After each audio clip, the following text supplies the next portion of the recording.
Salut à tous, c'est Dorian et j'espère que vous allez bien malgré la situation sur les marchés.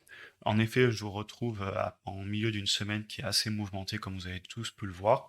On a des marchés qui sont à la limite, j'ai l'impression d'être en mode capitulation, ou du moins on a pas mal de baisses. Et je pense que vous l'avez remarqué tout comme moi, ça commence à en parler énormément dans les médias. On entend que les bourses européennes sont en train de cracher, que ça va pas forcément s'améliorer, et donc beaucoup de mauvaises nouvelles et en tout cas de peur que je ressens personnellement sur les marchés. On a aussi une fuite vers les valeurs de l'énergie, on a des grosses rotations sectorielles et on entend pas mal autour de nous, enfin en tout cas moi c'est le cas, que le crash il fait que commencer, que ça va pas du tout s'arrêter. J'ai pas l'impression que les personnes sont calmes, bien au contraire.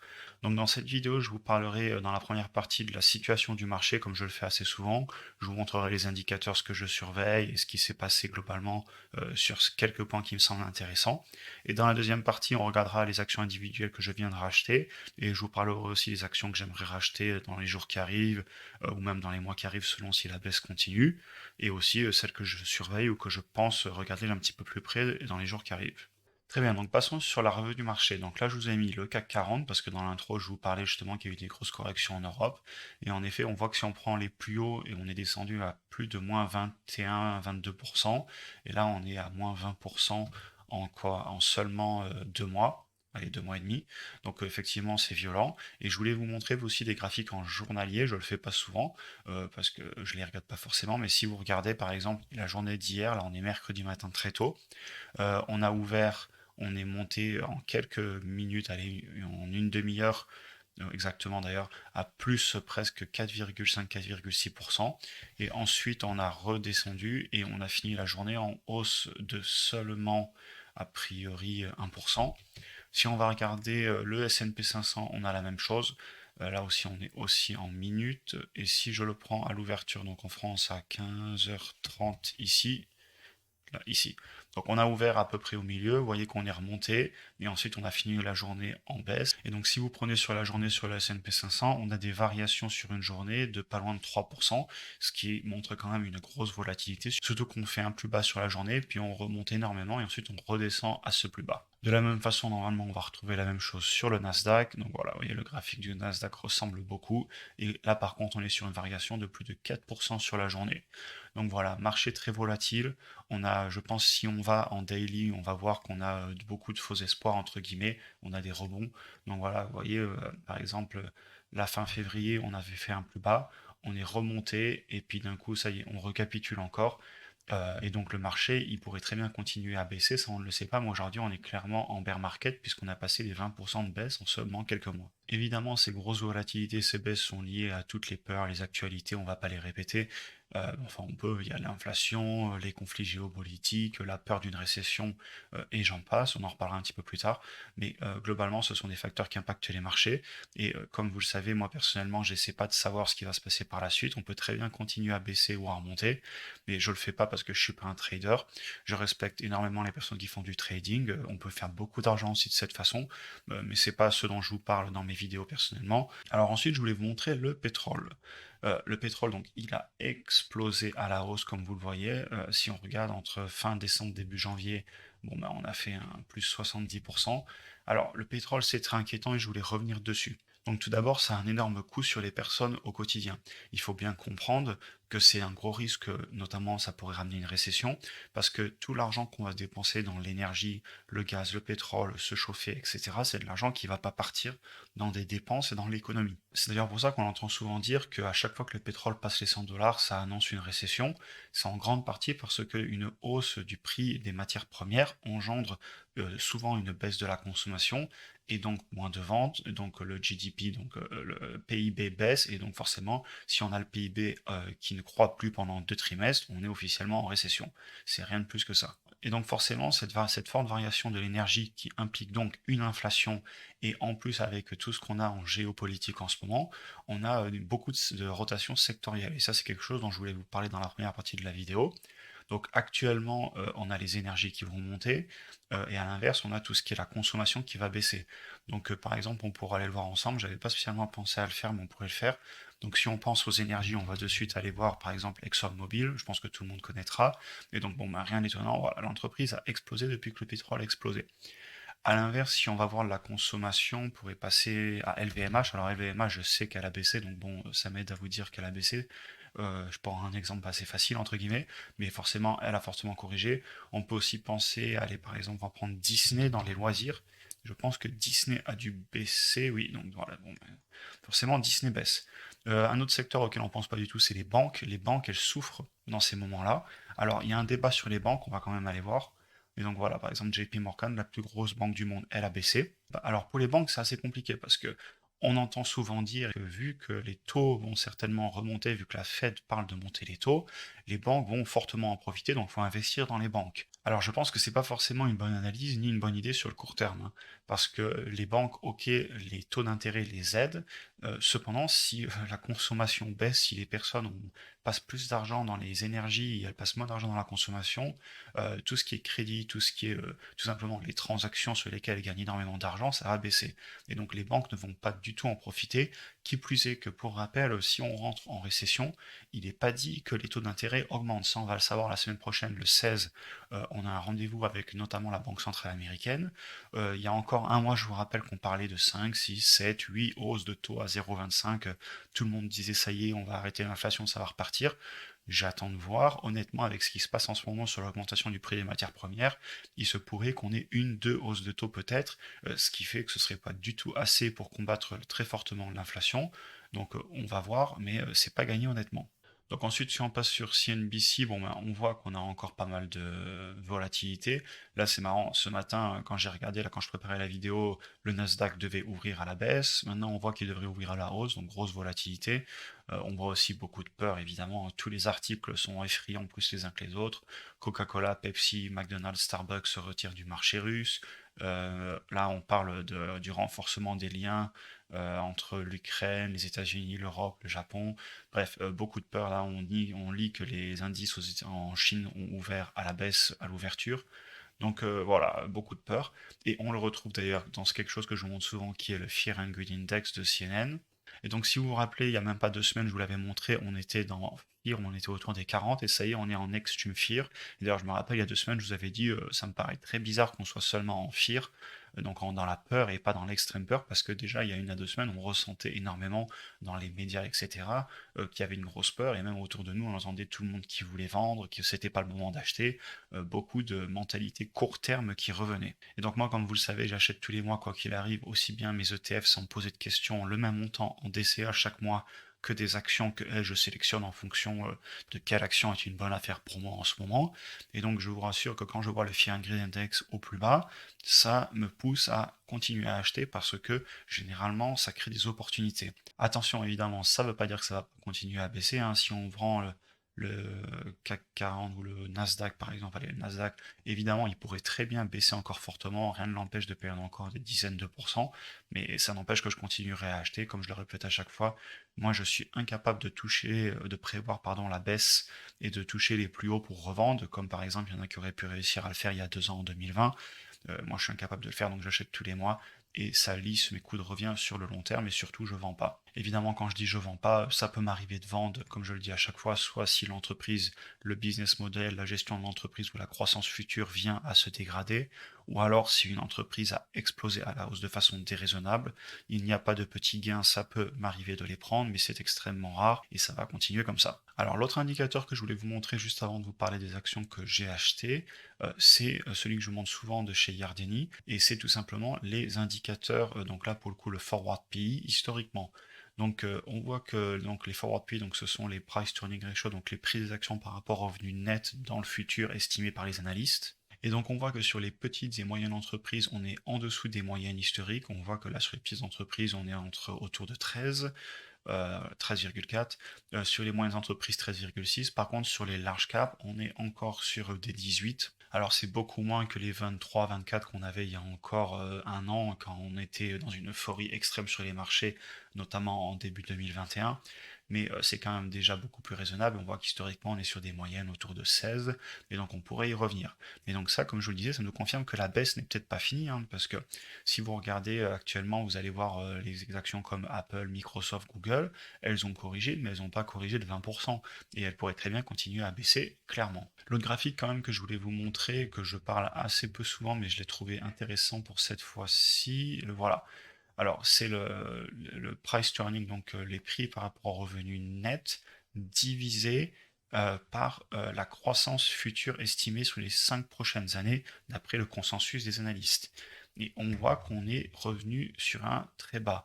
Donc ça veut dire qu'actuellement, les actions sont anormalement basses par rapport à la croissance que l'on leur donne sur leur revenu net dans les 5 prochaines années. Alors, c'est pas forcément étonnant parce qu'on est en train de parler d'inflation, donc forcément, qui dit inflation dit que les prix à la vente vont fortement augmenter, et donc forcément que les résultats nets vont augmenter parce que ben, les prix augmentent, donc ils vendent plus cher, et donc par rapport au prix de l'action aujourd'hui, forcément dans le futur, ça va nous donner des price to earning plus bas, et donc c'est pour ça que ce ratio est assez bas. C'est quand même un peu rassurant entre guillemets parce que si vous regardez les plus bas historiques à chaque fois c'était les opportunités d'achat, hein. Si vous prenez 2008, vous prenez 2011, vous prenez 2018, vous prenez début 2020 et on est revenu à ces niveaux-là. Donc c'est quand même un indicateur qui est rassurant dans le sens qu'il y a pas mal d'actions, évidemment il faut faire attention, il y a des actions qui sont complètement surévaluées en ce moment. Et des actions risquées, ça peut m'arriver d'en acheter, mais je rappelle que les actions risquées représentent à peu près 10 à 15% maximum de mon portefeuille d'actions, qui lui-même n'est qu'un petit pourcentage de mon patrimoine, parce qu'à côté j'ai l'immobilier, les ETF, etc. Bref, revenons à ce que j'essaie de vous dire. Donc au final, cet indicateur, principalement moi ce qui me montre, c'est que si je cherche bien, en ce moment, il y a des actions qui ont des fortes croissances futures qui vont venir, et qui sont actuellement à un prix assez bas par rapport à leur PI futur en fonction de leur croissance. Très bien, donc juste avant de passer à la deuxième partie, je vais vous montrer aussi les actions de l'énergie que je possède. Donc vous voyez, comme je vous le disais, l'énergie a vachement augmenté. Donc il y avait le pétrole, je vous montrais Exxon notamment, mais vous retrouvez aussi la chose par exemple sur tout ce qui est les énergies renouvelables. Moi j'ai du NII et on voit que là on avait touché un plus bas et depuis on a repris 15% allez, en 2 semaines. On a aussi BEPC, pareil, si on prend par rapport au plus bas d'il y a 2 semaines, on a repris 25%. Et le dernier que je voulais montrer, c'était Enphase. Enphase, pareil, on a dû reprendre. Bon, allez, on a repris 50% sur Enphase. Donc j'étais fortement à la baisse et maintenant je suis revenu en positif. Alors pour l'instant, c'est pas des actions que je vais revendre puisqu'on voit qu'on est très loin des plus hauts historiques. Cependant, évidemment, je les surveille parce que si on continue à avoir entre guillemets cette non-rationalité sur les marchés, et imaginons qu'elles venaient dans quelques semaines à casser leur plus haut historique encore alors qu'on serait dans une situation économique qui n'est pas forcément rassurante. Je pourrais peut-être venir prendre des petits gains, mais pas forcément. Enfin, il faudrait vraiment que ça devienne déraisonnable, comme je vous le disais. C'est très rare que je vende. Cependant, si je viens à faire des fois 2 fois 3 sur quelques semaines ou quelques mois, pourquoi pas vendre pour ensuite racheter quand ça se calmera. Mais a priori, c'est pas le cas pour l'instant. Cependant, je voulais quand même vous montrer que effectivement, la rotation sur les marchés de l'énergie a clairement lieu en ce moment. Très bien, donc maintenant passons sur les actions que j'ai rachetées là en ce début mars 2022 et après je vous parlerai des actions que je pourrais aussi racheter.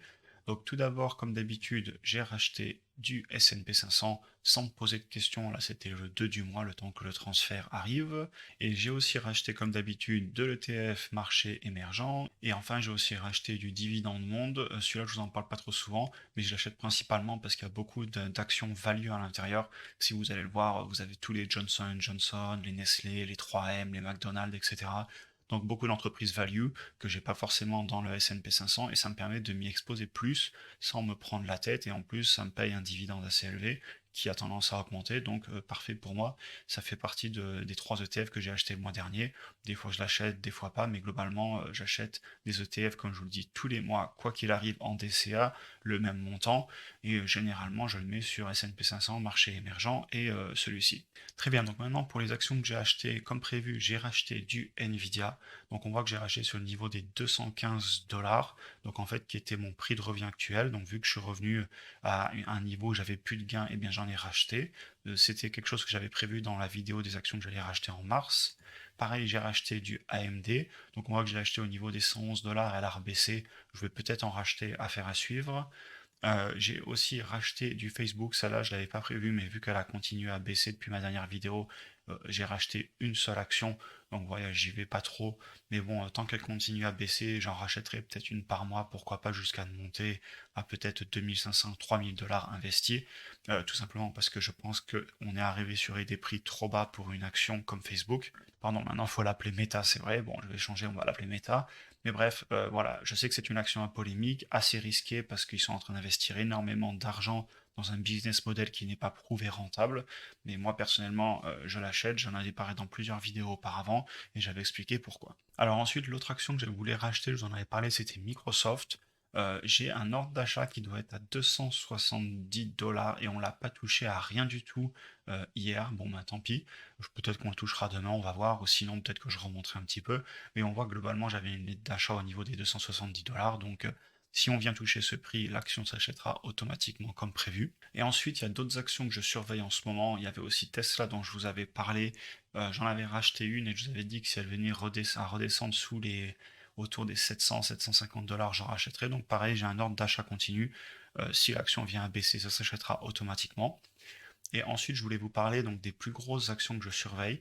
Donc il y a notamment Google. Vous savez que je suis un gros fan de Google, c'est une des plus grosses positions de mon portefeuille et je vais continuer à en acheter, je pense. Donc clairement, si elle venait à descendre encore, j'en achèterais. Je suis en train de réfléchir à quel prix je vais mettre mon ordre d'achat continu. Il se pourrait que je le mette autour des 2200 $. Alors évidemment, c'est une très forte baisse, on n'y est pas encore. Vous voyez, il faudrait qu'on baisse encore de pas loin de 13-14%. Cependant, il n'y a rien d'impossible, il suffirait d'une grosse frayeur sur les marchés, il suffirait que le S&P 500 de façon générale dévisse, vienne à cracher, et on pourrait très bien venir en racheter. Enfin, moi je pourrais très bien venir en racheter une troisième. Donc voilà, affaire à suivre. Dans le même type, on a Amazon.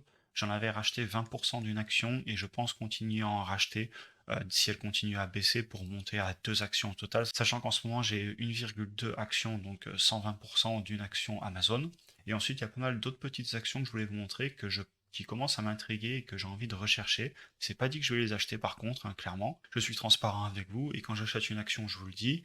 Et quand je pense l'acheter mais que c'est pas du tout décidé, ben je le fais pas encore, mais je vous en parle tout de même. Donc dans le monde du freelance, on a Upwork et Fiverr. Sachant que Upwork, c'est une action que je possédais il y a très longtemps, avant même que la chaîne YouTube existe, et je l'avais vendue à l'époque à plus de 44 $. Vous voyez, ça devait être autour de janvier 2021, sachant que moi, j'ai commencé à faire des vidéos sérieusement sur cette chaîne YouTube à partir de juin 2021, donc ça fera bientôt un an. Et donc vous voyez que là, elle a bien dégringolé. Il se pourrait que je la rachète, cependant, il faut que je refasse mon analyse, que je la remette à jour, que je revoie mes perspectives de croissance future, notamment parce que c'est une action risquée, une action qui ne gagne pas d'argent. Cependant, j'aime beaucoup le business model, et là, quand je regarde les indicateurs, je vois qu'on est sur une entreprise qui vaut moins de 3 milliards, on est sur un price to sell à moins de 5, et donc c'est quand même des price to sell qui sont assez bas pour des actions de croissance, et donc forcément, ça m'intrigue et j'ai envie de retourner l'analyser, et pourquoi pas l'acheter. De la même façon pour Fiverr, c'est une action que j'ai jamais possédée. Et pareil, on voit qu'elle est un peu plus chère a priori au niveau du price to sales que Upwork, mais j'irai quand même la regarder un petit peu plus près. Ensuite, je regarde beaucoup en ce moment Disney, qui est une action croissance, mais aussi quand même une action value, qui avait l'habitude de payer un dividende, etc. Pareil, je vous parlais par un moment de racheter les actions value, mais c'est clairement pas encore fait. Et là, j'ai vu qu'il y a McDonald's qui a beaucoup dégringolé, on a 3M qui a baissé, on a Coca-Cola qui commence à baisser, et Pepsi qui a aussi baissé. Donc voilà, des actions que je vais regarder d'un petit peu plus près parce que ce sont des actions qui pourraient quand même m'intéresser parce qu'elles allient à la fois une croissance de l'entreprise, une croissance du dividende et donc un dividende. Et en plus, ce sont des entreprises qui sont dans des secteurs sur lesquels je suis très peu exposé, comme la consommation, donc les consumer discretionaries, donc tout ce qui est les boissons, l'alimentation. 3M, c'est plus de l'industrie, mais bon, ils font aussi pas mal de gants, de masques, etc. Et enfin, la dernière action que je compte regarder, c'est Netflix. Netflix, c'est une action qui m'intrigue beaucoup parce que je sais qu'ils ont eu énormément de croissance. Je sais qu'ils ont aussi un ralentissement de leur croissance et donc ça a fait assez peur. C'est aussi une entreprise qui a beaucoup profité évidemment de la pandémie avec tout le monde qui est resté à la maison. Cependant, j'aimerais quand même aller étudier un petit peu l'entreprise pour voir quel serait mon prix d'achat si je voulais l'acheter, à partir de combien je serais prêt à l'acheter. Alors ça fait beaucoup d'actions que je dois regarder, je vous avoue que ça me prend beaucoup de temps parce qu'en plus à côté de ça, je dois faire des vidéos plusieurs fois par semaine. Donc je prends de mon temps, je suis pas pressé, si je rate une opportunité, c'est pas grave. Il y a beaucoup d'actions à acheter sur les marchés. Mais donc évidemment, si je venais à acheter n'importe laquelle de ces actions, comme d'habitude, je vous tiendrai au courant. Très bien, j'en ai fini avec cette vidéo. Comme d'habitude, n'hésitez pas à me dire ce que vous en avez passé dans les commentaires, à vous abonner, à mettre un like, ça ne peut que aider la chaîne à continuer à grossir. Et sur ce, comme d'habitude, eh bien écoutez, je vous souhaite une bonne fin de semaine et on se voit dans la prochaine vidéo.